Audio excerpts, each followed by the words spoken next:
Hi family, welcome back to my YouTube channel. ನಾನು ಗಾಯಿ ಜೇತು. ಎಲ್ಲರೂ ಹೇಗಿದ್ದೀರಾ? ಐ ಹೋಪ್ ಎಲ್ಲರೂ ಚೆನ್ನಾಗಿದ್ದೀರಾ ಅಂತ ಅನ್ಕೊತೀವಿ. ನಾವು ಕೂಡ ಚೆನ್ನಾಗಿದ್ದೀವಿ. ಆಲ್ಮೋಸ್ಟ್ ಇವಾಗ 7 o'clock ಇದಾಗಿದೆ. ಬೆಳಗ್ಗೆ 5 o'clock ಎದ್ದಿದ್ದು. ಎಲ್ಲರೂ ರೆಡಿ ಆಗಿದ್ದೀವಿ. ಇವತ್ತು ನಮ್ಮ ರೋಡ್ ಟ್ರಿಪ್ನ ಡೇ 1. ಸೊ ಇವಾಗ ಸ್ಟಾರ್ಟ್ ಮಾಡ್ತಾ ಇದ್ದೀವಿ ಫುಲ್ ರೆಡಿಯಾಗಿ. ಸೊ ಲಗೇಜ್ ಎಲ್ಲ ನೈಟೇ ಪ್ಯಾಕ್ ಮಾಡಿ ಇಕ್ಕಿದ್ವಿ. ಫುಲ್ ಖುಷಿಯಾಗಿದೆ. ಗೊತ್ತಿಲ್ಲ ಹೇಗೆ ಹೋಗುತ್ತೆ ಈ ಒಂದು ವಾರ ಅಂತ. ಸೊ ಇನ್ನೂ ತುಂಬ ಇಂಟ್ರೆಸ್ಟಿಂಗ್ ವೀಡಿಯೋಸ್ ಎಲ್ಲ ಬರ್ತಾ ಇರುತ್ತೆ. ಆ್ಯಂಡ್ ಇವಾಗ ನಮ್ಮ ರೋಡ್ ಟ್ರಿಪ್ ಸ್ಟಾರ್ಟ್ ಮಾಡೋಣ. ಆ್ಯಂಡ್ ಯಾರೆಲ್ಲ ಇನ್ನೂ ನನ್ನ ಚಾನಲ್ ಸಬ್ಸ್ಕ್ರೈಬ್ ಆಗದೆ ನೋಡ್ತಾ ಇದ್ದೀರಾ, ಪ್ಲೀಸ್ ಸಬ್ಸ್ಕ್ರೈಬ್ ಮಾಡಿ. ಆ್ಯಂಡ್ ಪಕ್ಕದಲ್ಲೇ ಕಾಣೋ ಬೆಲ್ಲೈಕನ್ನ ಕ್ಲಿಕ್ ಮಾಡಿ. ಈ ವಿಡಿಯೋ ಇಷ್ಟ ಆದರೆ ಗೊತ್ತಲ್ಲ, ಲೈಕ್ ಶೇರ್ ಕಮೆಂಟ್ ಮಾಡೋದನ್ನ ಮರಿಬೇಡಿ. ಸೊ ಬನ್ನಿ ಹೋಗೋಣ. ಫಸ್ಟ್ ಟೈಮ್ ಅಲ್ವಾ ರೋಡ್ ಟ್ರಿಪ್ ಹೋಗ್ತಾ ಇರೋದು, ತುಂಬ ಎಕ್ಸೈಟ್ಮೆಂಟ್ ಇತ್ತು. ಹಾಗೆ ನೆನ್ನೆನೇ ಎಲ್ಲನೂ ರೆಡಿ ಮಾಡಿ ಇಟ್ಟಿದ್ದೆ, ದೇವ್ರ ಪೂಜೆ ಮಾಡಿಬಿಟ್ಟು ಹೋಗೋಣ ಬೆಳಗ್ಗೆನೆ ಅಂತ ಹೇಳಿಬಿಟ್ಟು. ಹಾಗಾಗಿ ಬೆಳಗ್ಗೆ 5 o'clock ಎದ್ದು ಫ್ರೆಶ್ ಅಪ್ ಎಲ್ಲ ಆಗಿ ರೆಡಿಯಾಗಿ ದೇವ್ರ ಮನೆ ಕೂಡ ರೆಡಿ ಮಾಡಿಬಿಟ್ಟು ಪೂಜೆ ಎಲ್ಲ ಮಾಡಿದೆ. ಸೊ ಒಂಥರ ಸಮಾಧಾನ ಆಯಿತು, ದೂರ ಹೋಗ್ತಾ ಇರೋದಲ್ವ. ಹಾಗೆ ನಮ್ಮ ಹಸ್ಬೆಂಡು ಗಾಡಿಗೂ ಪೂಜೆ ಮಾಡಿಬಿಡು ಅಂತ ಹೇಳಿದ್ರು. ಸೊ ಗಾಡಿಗೂ ಪೂಜೆ ಮಾಡಿಬಿಟ್ಟು ಮಲ್ಲಿಗೆ ಹೂವು ತೊಗೊಂಡು ಬಂದಿದ್ದೆ. ಕಾರಲ್ಲಿ ಇಟ್ಟರೆ ಸ್ಮೆಲ್ ತುಂಬ ಚೆನ್ನಾಗಿರತ್ತೆ ಅಂತ ಹೇಳ್ಬಿಟ್ಟು ಗಾಡಿಗೂ ಕೂಡ ಪೂಜೆ ಎಲ್ಲ ಮಾಡಿ ಮಲ್ಲಿಗೆ ಹೂವನ್ನ ದೇವ್ರ ಹತ್ರ ಇಟ್ಬಿಟ್ಟು ಇವಾಗ ಇನ್ನೇನು ಮನೆಯಿಂದ ಓಡ್ತಾ ಇದ್ದೀವಿ ನಾವು. ಇವಾಗ ಯಾರು ಸೈಕಲ್ ಹೊಡಿಯೋದು? ಬನ್ನಿ ಹೋಗೋಣವಾ. ಸೊ ಒಂದು ವಾರ ಮನೆ ಲಾಕ್ ಆಗಿ ಇರುತ್ತೆ. ಬಾಯ್. ಇವಾಗ 7:30 ಆಗಿದೆ. ಇವಾಗ ಮನೆ ಬಿಟ್ಟಿದ್ದೀವಿ. ಗೊತ್ತಿಲ್ಲ ಹೋಗೋಷ್ಟರಲ್ಲಿ ಎಷ್ಟೊತ್ತಾಗತ್ತೆ ಅಂತ. ಇನ್ನೂ ಟಿಫನ್ ಕೂಡ ಮಾಡಿಲ್ಲ, ಆನ್ ದ ವೇ ಹೋಗಿ ಮಾಡ್ಕೊಳ್ಳೋಣ ಅಂತ ಅಂದ್ಕೊಂಡಿದ್ದೀವಿ. ಸೊ ನಮ್ಮ ರೋಡ್ ಟ್ರಿಪ್ನ ಜರ್ನಿ ಸ್ಟಾರ್ಟ್ ಆಗಿದೆ. ಚಿರು ಅಲ್ಲಿ ಸೆಟ್ಲಾಗ್ಬಿಟ್ಟಿದ್ದಾನೆ, ಅವನಿಗೆ ಬೆಡ್ ರೆಡಿ ಮಾಡಿಕೊಟ್ಬಿಟ್ಟಿದ್ದೀವಿ. ಇವನು ಕಳಿಸ್ತೀವಿ ಸ್ವಲ್ಪ ಹೊತ್ತು. ಮಕ್ಕಳಿಗೋಸ್ಕರ ಆಲ್ರೆಡಿ ಬೆಡ್ ಎಲ್ಲ ರೆಡಿ ಮಾಡಿದ್ದೆ. ಸ್ವಲ್ಪ ದೂರ ಹೋಗ್ತಿದ್ದಂಗೆ ಅವ್ರ ಪಾಡಿಗೆ ಅವರು ಬೆಡ್ಡಲ್ಲಿ ಸೆಟ್ಟಲ್ ಆದರು. ಅದಾದಮೇಲೆ ನಾನು ಹಸ್ಬೆಂಡ್ ಇಬ್ಬರು ಸೇರಿಕೊಂಡು ಸಾಂಗ್ ಎಲ್ಲ ಆಡಿಕೊಂಡು, ನಮಗೆ ಲಾಂಗ್ ಜರ್ನಿ ಆದರೂ ಪರವಾಗಿಲ್ಲ, ಜರ್ನಿ ಮಾಡ್ತಾ ಇದ್ರೆ ಸಾಂಗ್ ಕೇಳೋದು ಅಂದರೆ ಸಿಕ್ಕಾಪಟ್ಟೆ ಇಷ್ಟ. ಹಾಗಾಗಿ ಸಾಂಗ್ಗಳನ್ನೆಲ್ಲ ಹಾಕ್ಕೊಂಡು ಖುಷಿಯಾಗಿ ಹಾಡೆಲ್ಲ ಹೇಳ್ಕೊಂಡು ಜರ್ನಿ ಮಾಡ್ತಾ ಇದ್ವಿ. ಫಸ್ಟ್ ಟೈಮ್ ರೋಡ್ ಟ್ರಿಪ್ ಆಗಿರೋದ್ರಿಂದ ಸಿಕ್ಕಾಪಟ್ಟೆ ಎಂಜಾಯ್ ಮಾಡ್ತಿದ್ದೆ ನಾನಂತೂ. ಹಾಗೆ ಕೆಲವೊಂದು ಫ್ರೂಟ್ಸ್ ಎಲ್ಲ ತೊಗೊಂಡು ಬಂದಿದ್ದೆ. ಜರ್ನಿ ಮಾಡ್ತಾ ಇರೋದಲ್ವಾ, ಸ್ವಲ್ಪ ಅವಾಯ್ಡ್ ಮಾಡೋಣ ಬೇರೆ ಥರದ ಫುಡ್ ಎಲ್ಲ ಅಂತ ಹೇಳಿಬಿಟ್ಟು. ಮಕ್ಕಳು ಕೇಳಿದಾಗ ಅವಾಗವಾಗ ಸ್ವಲ್ಪ ಅವ್ರಿಗೂ ಕೊಡ್ತಿದ್ದೆ. ಅವರು ಬಂದು ತಿನ್ಕೊಂಡು ಆಟ ಆಡೋದು, ಸ್ವಲ್ಪ ಹೊತ್ತು ನನ್ನ ಹತ್ರ ಕುತ್ಕೊಳ್ಳೋದು, ಮತ್ತೆ ಹೋಗಿ ಬೆಡ್ಡಲ್ಲಿ ಹೋಗಿ ಕುತ್ಕೊಳ್ಳೋದು ಎಲ್ಲ ಮಾಡ್ತಾಯಿದ್ರು. ಸಕ್ಕತ್ತಾಗಿತ್ತು ಜರ್ನಿ.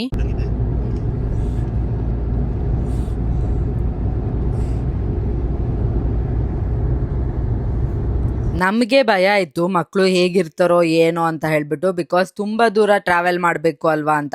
ಬಟ್ ಅವರಿಬ್ಬರು ಅಂತೂ ನಮ್ಮ ಎಕ್ಸ್ಪೆಕ್ಟೇಷನ್ಗಿಂತ ಜಾಸ್ತಿನೇ ಎಂಜಾಯ್ ಮಾಡ್ತಾಯಿದ್ರು.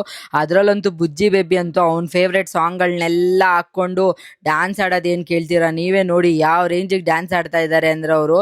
ಯಪ್ಪ, ನಾನು ಎಕ್ಸ್ಪೆಕ್ಟೇ ಮಾಡಲಿಲ್ಲ ಇಷ್ಟೊಂದು ಎಂಜಾಯ್ ಮಾಡ್ತಾರೆ ಅಂತ ಹೇಳಿಬಿಟ್ಟು. ಸೊ ಇವಾಗ ಆಲ್ಮೋಸ್ಟ್ ಒಂದು 9:45 ಆಗಿದೆ. ಟಿಫನಿಗೆ ನಿಲ್ಸಿದ್ದೀವಿ. ಮಕ್ಕಳೆಲ್ಲ ಹೊಟ್ಟೆ ಹಸಿತಾ ಇದೆ ಅಂತರು. ಸೊ ಹಾಗಾಗಿ ಇಲ್ಲೇ ನಿಲ್ಸ್ಕೊಂಡು ತಿನ್ಕೊಂಡು ಹೋಗೋಣ ಅಂತ. ಆಲ್ಮೋಸ್ಟ್ ಒಂದು ಮುಕ್ಕಾಲು ಜರ್ನಿನ ಕಂಪ್ಲೀಟ್ ಆದಮೇಲೆ ನಾವು ಟಿಫನಿಗೆ ನಿಲ್ಸಿದ್ವಿ. ಸೊ ಟಿಫನ್ ಕೂಡ ಮಾಡಿಕೊಂಡು ಮತ್ತೆ ಜರ್ನಿ ಕಂಟಿನ್ಯೂ ಮಾಡಿದ್ವಿ. ನೈಸ್ ರೋಡ್ ಆಗಿರೋದ್ರಿಂದ ಫುಲ್ ಎಲ್ಲೂ ಟ್ರಾಫಿಕ್ ಇದ್ದಿದ್ದಿಲ್ಲ, ಫುಲ್ಲು ಖಾಲಿ ಇತ್ತು ರೋಡ್ ಮಾತ್ರ. ಆರಾಮಾಗಿ ಹೋಗ್ತಾ ಇದ್ವಿ. ಆ್ಯಂಡ್ ಫೈನಲಿ ನಾವು ಒಂದು 10:30 ಕೂಡ ಮೈಸೂರು ರೀಚ್ ಕೂಡ ಆದ್ವಿ. ಫಸ್ಟ್ ಟೈಮ್ ಮೈಸೂರಿಗೆ ಬರ್ತಾ ಇರೋದ. ಸೊ ಫುಲ್ ಎಕ್ಸೈಟ್ಮೆಂಟ್ ಇತ್ತು.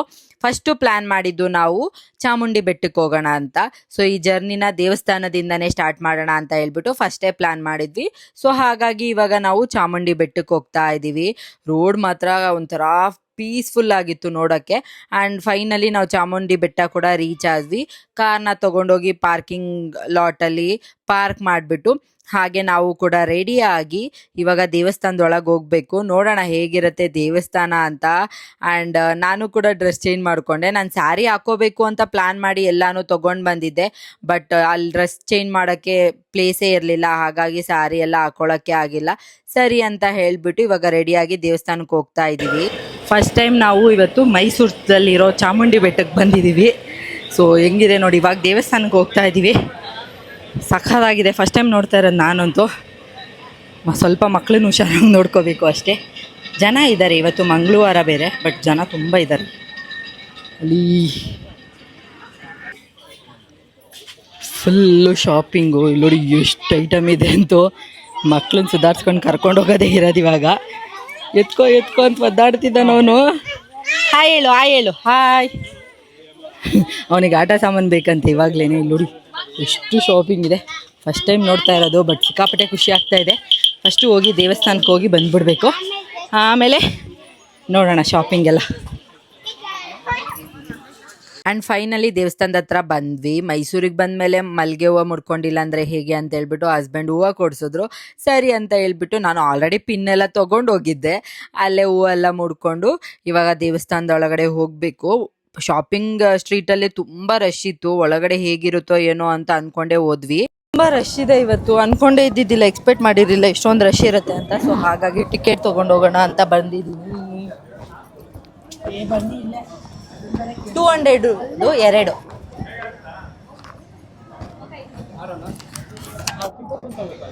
ಚಿಕ್ಕ ಮಕ್ಳಿಗೂ ತಗೊಳ್ಳಿ. ಹಾಂ 2. ಹಾಂ ದೊಡ್ಡವ್ರು 2, ಚಿಕ್ಕವ್ರ ಮಕ್ಳು 2. ಹಾಂ ಓಕೆ, ಥ್ಯಾಂಕ್ ಯು. ಸೊ 200 ರೂಪಾಯಿ ಟಿಕೆಟ್ ತೊಗೊಂಡಿದ್ದಕ್ಕೆ ಒಬ್ರಿಗೆ 2 ಲಾಡ್ ಕೊಟ್ಟಿದ್ದಾರೆ. ಸೊ 2ರಿಂದ 4 ಲಾಡ್ ಫ್ರೀ. ಸೊ ಇವಾಗ ಹೋಗಿ ದರ್ಶನ ಮಾಡ್ಕೊಳ್ಳೋಣ ಬನ್ನಿ ಬೇಗ ಬೇಗ. ಸೊ ಇವಾಗ ಆಲ್ಮೋಸ್ಟು ದೇವಸ್ಥಾನದ ಒಳಗಡೆನೆ ಬಂದುಬಿಟ್ವಿ.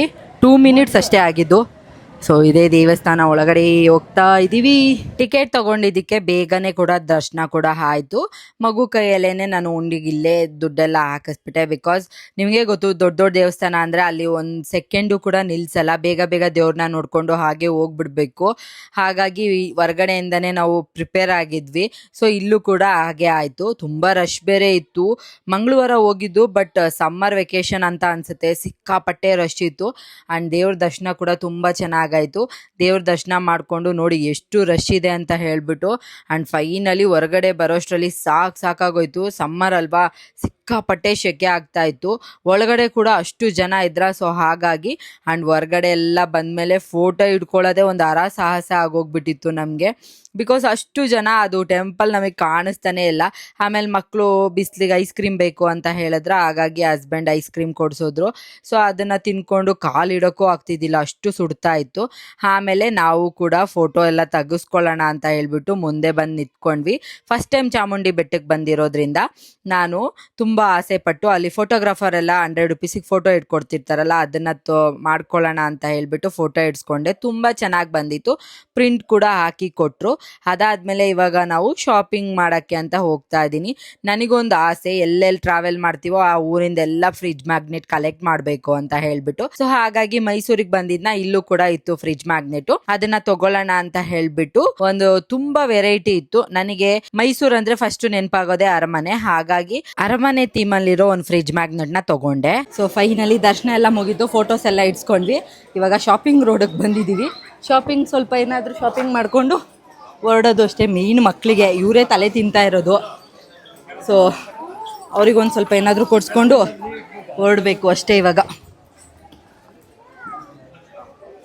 ಸಿಕ್ಕಾಪಟ್ಟೆ ಇದೆ ಶಾಪಿಂಗ್. ಏನೋ ಯಾವ್ದು ತೊಗೊಳ್ಳೋದು ಯಾವ್ದು ಬಿಡೋದು ಅಂತೆಲ್ಲ ಗೊತ್ತಿಲ್ಲ, ಬಟ್ ನೋಡಿಕೊಂಡು ತಗೋಬೇಕು. ಈ ಥರ ಶಾಪಿಂಗ್ ಸ್ಟ್ರೀಟಲ್ಲಿ ಮಕ್ಕಳನ್ನ ಕರ್ಕೊಂಡೋದ್ರೆ ಹೇಗೆ ರಿಯಾಕ್ಟ್ ಮಾಡ್ತಾರೆ ಅಂತ ತುಂಬ ಜನಕ್ಕೆ ಗೊತ್ತಿರುತ್ತೆ. ನನ್ನ ಮಕ್ಕಳು ಸೇಮ್ ಹಾಗೆ. ಅದರಲ್ಲೂ ಬುಜ್ಜಿ ಬೇಬಿನಂತೂ ಈ ನಡುವೆ ಹಿಡಿಯೋಕ್ಕೆ ಆಗಲ್ಲ. ಚಿರುನ ಬೇಕಾದರೂ ಹೇಗಾದರೂ ಸಂಭಾಳಿಸ್ಬೋದು, ಬಟ್ ಬುಜ್ಜಿ ಬೇಬಿ ಹಾಗಲ್ಲ. ನಂಗೆ ಅದು ಬೇಕು ಇದು ಬೇಕು ಅಂತೆಲ್ಲ ಕೈಯಲ್ಲಿ ಎತ್ತಿ ಇಟ್ಕೊಳ್ಳೋಕೆ ಸ್ಟಾರ್ಟ್ ಮಾಡ್ತಾಯಿದ್ರು. ಅವ್ರನ್ನ ಸಮಾಧಾನ ಮಾಡಿ ಅವ್ರಿಗೆ ಏನು ಬೇಕೋ ಅದನ್ನು ಕೊಡಿಸೋಷ್ಟರಲ್ಲಿ ನಮಗಂತೂ ಸಾಕಾಗೋಯ್ತು. ಯಾವಾಗಪ್ಪ ಈ ರೋಡ್ ದಾಟ್ತೀವಿ ಅಂತ ಅನ್ನಿಸ್ಬಿಟ್ಟಿತ್ತು. ಫೈನಲಿ ಇಬ್ರಿಗೂ ಕೆಲವೊಂದು ಎಜುಕೇಷ್ನಲ್ ಟಾಯ್ಸು ಮತ್ತು ಇಬ್ಬರು ವಾಚ್ ಬೇಕು ಅಂತ ಹೇಳ್ಬಿಟ್ಟು ಕೇಳ್ತಾಯಿದ್ರು. ಹಾಗಾಗಿ ಅವ್ರ ಅಪ್ಪ ಇಬ್ರಿಗೂ ಒಂದೊಂದು ವಾಚ್ ಕೊಡ್ಸಿದ್ರು. ಚೆನ್ನಾಗಿತ್ತು ಶಾಪಿಂಗ್. ಇಡೀ ಮೈಸೂರೇ ಕಾಣಿಸ್ತಾ ಇದೆ. ಸೊ ಈಗ ಚಾಮುಂಡಿ ಬೆಟ್ಟ ಫಸ್ಟ್ ಸ್ಪಾಟು, ದೇವ್ರಿಗೆ ನಮಸ್ಕಾರ ಮಾಡ್ಕೊಂಡು ಹೋಗೋಣ ಅಂತ ಬಂದು ಮುಗಿಸ್ಕೊಂಡ್ವಿ. ಈಗ ನೆಕ್ಸ್ಟ್ ಮೈಸೂರು ಝೂಗೆ ಹೋಗ್ತಾ ಇದೀವಿ. ಸೊ ನೋಡೋಣ ಏನೇನು ಪ್ರಾಣಿಗಳಿರುತ್ತೆ ಅಂತ. ನಮ್ಮ ಹಸ್ಬೆಂಡ್ ಆಲ್ರೆಡಿ ಒಂದ್ಸಲಿ ಹೋಗಿ ಬಂದಿದ್ದಾರೆ, ಬಟ್ ನಾನು ನನ್ನ ಮಕ್ಕಳು ಫಸ್ಟ್ ಟೈಮ್ ಹೋಗ್ತಾ ಇರೋದು. ಅವಾಗಲೇ ಹೇಳ್ದಂಗೆ ನಾವು ಫಸ್ಟು ಝೂಗೆ ಹೋಗಬೇಕು ಅಂತಲೇ ಹೊರಟ್ವಿ. ಬಟ್ ಝೂ ಹತ್ರ ಹೋದ್ಮೇಲೆ ಗೊತ್ತಾಗಿದ್ದು ಮಂಗಳವಾರ ಟ್ಯೂಸ್ಡೇ ಟೈಮ್ ರಜಾ ಇರುತ್ತೆ ಅಂತ ಹೇಳಿಬಿಟ್ಟು. ಸರಿ ಇನ್ನೇನು ಮಾಡೋದು ಅಂತ ಯೋಚನೆ ಮಾಡಿಕೊಂಡು ಅಲ್ಲೇ ಸ್ಯಾಂಡ್ ಮ್ಯೂಸಿಯಂ ಇದೆ ಅಂತ ಹೇಳಿಬಿಟ್ಟು ಪಕ್ಕದಲ್ಲಿ ಅವರೇ ಹೇಳಿದ್ರು. ಸರಿ ಅಲ್ಲಿ ಹೋಗಿ ನೋಡೋಣ ಅಂತ ಹೇಳ್ಬಿಟ್ಟು ಇವಾಗ ಇಲ್ಲಿಗೆ ಬಂದ್ವಿ. ಇಲ್ಲಿ ಟಿಕೆಟ್ ತೊಗೋಬೇಕು. ಸೊ ಅದು ತೊಗೊಂಡು ಒಳಗಡೆ ಬಂದ್ವಿ. ಇದು ಸ್ಯಾಂಡ್ ಮ್ಯೂಸಿಯಮಲ್ಲಿ ವರ್ಲ್ಡ್ ಬುಕ್ ಆಫ್ ರೆಕಾರ್ಡಲ್ಲೂ ಇದು ಆಗಿದೆಯಂತೆ. ಹಾಗಾಗಿ ಬಂದಿದ್ವಿ. ಸಖತ್ತಾಗಿತ್ತು. ಒಂದೊಂದು ಪ್ರತಿಮೆಗಳು ನೋಡಬೇಕಾದ್ರೆ ಇದು ನಿಜ ನಿಜವಾಗ್ಲೂ ಅಂದರೆ ಮಣ್ಣಲ್ಲೇ ಮಾಡಿರೋದ ಅಂತ ಹೇಳ್ಬಿಟ್ಟು ಅನ್ನಿಸ್ತಾ ಇತ್ತು, ಅಷ್ಟು ಚೆನ್ನಾಗಿತ್ತು. ನೋಡ್ತಾ ಇದ್ರ ಫಸ್ಟೇ ಚಾಮುಂಡೇಶ್ವರಿನ ನೋಡಿದ್ವಿ, ಹಾಗೆ ಲಾಫಿಂಗ್ ಬುದ್ಧ ಎಲ್ಲ ಇತ್ತು. ಏನೇನು ಮಾಡಿದ್ದಾರೆ ಅಂತ ಅಲ್ಲೇ ಕೆಳಗಡೆ ಕೂಡ ಒಂದು ಬೋರ್ಡಲ್ಲಿ ಹಾಕಿದ್ರು. ಹಾಗೆ ಇಲ್ಲಿ ನೋಡಿ ಅಂಬಾರಿ ಹೊತ್ತಿರತ್ತಲ್ಲ ಆನೆ, ಅದನ್ನು ಕೂಡ ಇತ್ತು. ಸೊ ಆ ಥರ ಪ್ರತಿಯೊಂದೂ ಅಷ್ಟೇ ತುಂಬ ಚೆನ್ನಾಗಿತ್ತು. ಸೊ ಅಲ್ಲಿ ಹತ್ರ ಹೋಗಿ ನೋಡಿದ್ಮೇಲೆ ಗೊತ್ತಾಗಿದ್ದು. ಹಾಗೆ ಮಹಾಭಾರತದಲ್ಲಿ ರಥ ಎಲ್ಲ ಇರುತ್ತಲ್ಲ ಅದನ್ನು ಕೂಡ ಮಾಡಿದ್ರು. ಇದೆಲ್ಲ ನಿಜವಾಗ್ಲೂ ಹೇಗೆ ಸಾಧ್ಯ ಅಂತಾನೆ ಅನಿಸ್ತು. ಇದು ವರ್ಲ್ಡ್ ಬುಕ್ ಆಫ್ ರೆಕಾರ್ಡಲ್ಲಿ ಬಂದಿರೋದು ಆಶ್ಚರ್ಯ ಏನಲ್ಲ, ಬಿಕಾಸ್ ಅಷ್ಟು ಚೆನ್ನಾಗಿತ್ತು. ನಾವಂತೂ ಒಂದೊಂದೂ ಅಷ್ಟು ನೀಟಾಗಿ ನೋಡಿಕೊಂಡು ಫೋಟೋಸು ವಿಡಿಯೋಸ್ ಎಲ್ಲ ಇಟ್ಕೊತಾ ಇದ್ವಿ. ಸೊ ಫಸ್ಟ್ ಟೈಮ್ ಬಂದಿರೋದಲ್ಲ, ನಾವು ಫಸ್ಟ್ ಟೈಮ್ ನೋಡ್ತಾ ಇರೋದ್ರಿಂದ ಏನೋ ಒಂಥರ ಎಕ್ಸೈಟ್ಮೆಂಟು. ಹಾಗಾಗಿ ಅದನ್ನೆಲ್ಲ ನೋಡಿಕೊಂಡು ಅಲ್ಲೇ ಸ್ವಲ್ಪ ಹೊತ್ತಿದ್ದು. ಅಲ್ಲಿ ಶಾಪಿಂಗ್ ಕೂಡ ಇತ್ತು, ಬಟ್ ನಾವು ಶಾಪಿಂಗ್ ಎಲ್ಲ ಏನೂ ಮಾಡೋಕ್ಕೆ ಹೋಗಿಲ್ಲ, ಬಿಕಾಸ್ ಇನ್ನೂ ತುಂಬ ಕಡೆ ಹೋಗೋದಿದೆ ಹಾಗಾಗಿ. ಸೊ ಫೈನಲಿ ಈ ಥರ ಇತ್ತು ನಮ್ಮ ಫಸ್ಟ್ ಡೇ ರೋಡ್ ಟ್ರಿಪ್ನ ಜರ್ನಿ. ಆ್ಯಂಡ್ ಈ ವಿಡಿಯೋ ನಿಮಗೂ ಇಷ್ಟ ಆಗಿದೆ ಅಂತ ಅನ್ಕೊತೀನಿ. ಇಷ್ಟ ಆದರೆ ಗೊತ್ತಲ್ಲ, ಲೈಕ್ ಮಾಡಿ. ನೆಕ್ಸ್ಟ್ ವಿಡಿಯೋದಲ್ಲಿ ಸಿಗ್ತೀನಿ. Take care, bye bye. Thank you so much for watching.